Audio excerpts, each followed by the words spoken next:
Andrew Etuket from TIMNATH Health, where we help you lose weight the healthy way using locally available foods. Today, I would like to talk about a phenomenon. We all have that friend who can eat whatever he or she wants, and yet he or she never puts on weight, don't we?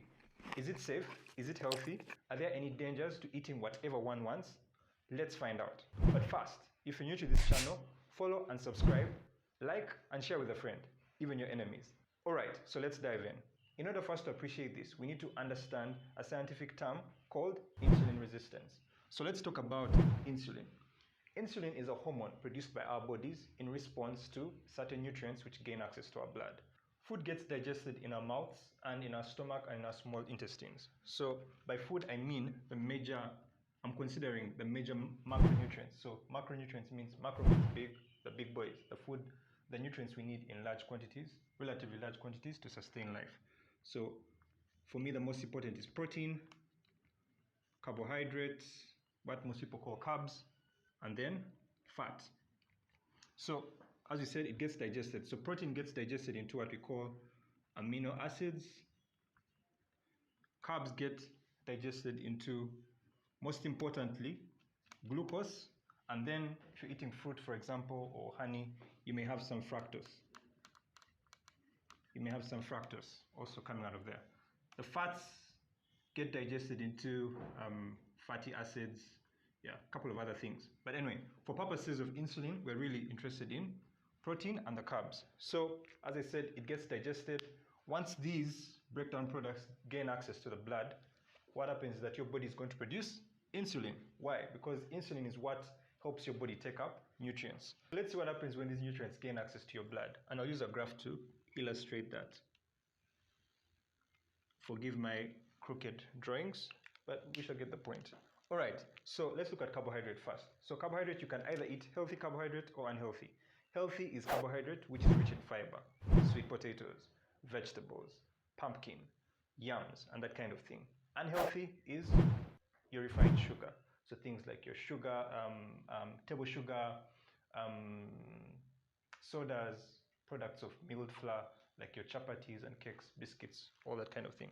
So when you eat healthy carbohydrate, rich in fiber, what happens is it takes long for that carbohydrate to be digested, relatively longer as compared to refined sugar. So what happens is that your body doesn't produce too much insulin. It produces a little bit and then it goes back to basal level. Now what happens, so this is when you have carbohydrate rich in fiber. Now what happens when you have carbohydrate which is basically refined sugar? Your sodas, you take a soda, that kind of thing. Your insulin levels are going to spike because the glucose, because they are refined sugars, they are easily digested and glucose gains access quickly to the blood. So it's going to spike and then it's going to reduce. That's once the insulin has been able to reduce the blood sugar, it will reduce. So this is for your refined sugar. And remember, how does insulin reduce the amount of sugar in your blood? What it does is, ideally, it causes your muscles to take up the glucose such that it can be used for energy, but also stored within your muscles. In the advent that you're taking refined sugar, the greater likelihood is that most of that sugar is going to be stored as fat, not in your muscles, which is bad. And we shall talk about that more. So let's look at protein. What happens when you take in protein? So protein,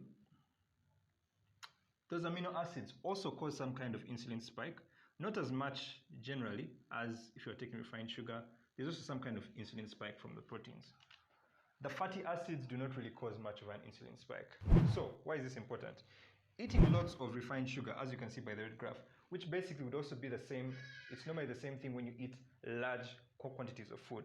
It causes this massive insulin spike, as you can see. And this has two disadvantages.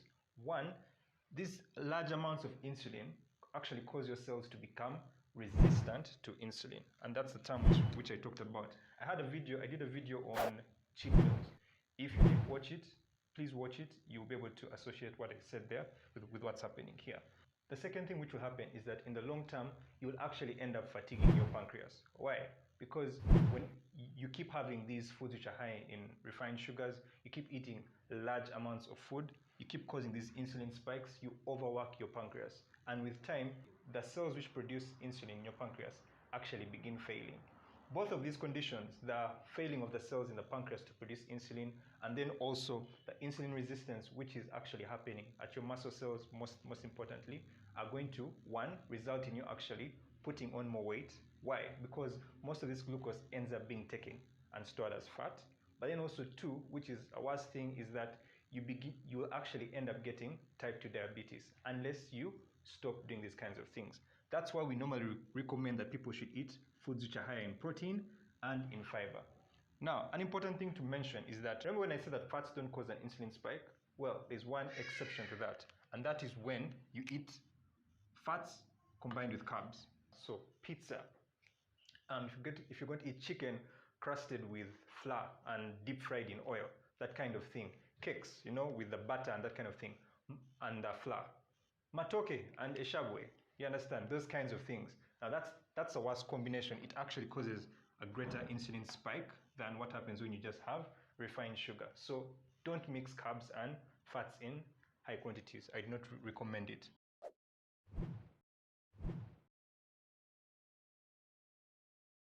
Keto diet is a diet which is high in fat, very low in carbohydrate. Actually, less than 5% of your total calories are coming from carbohydrate.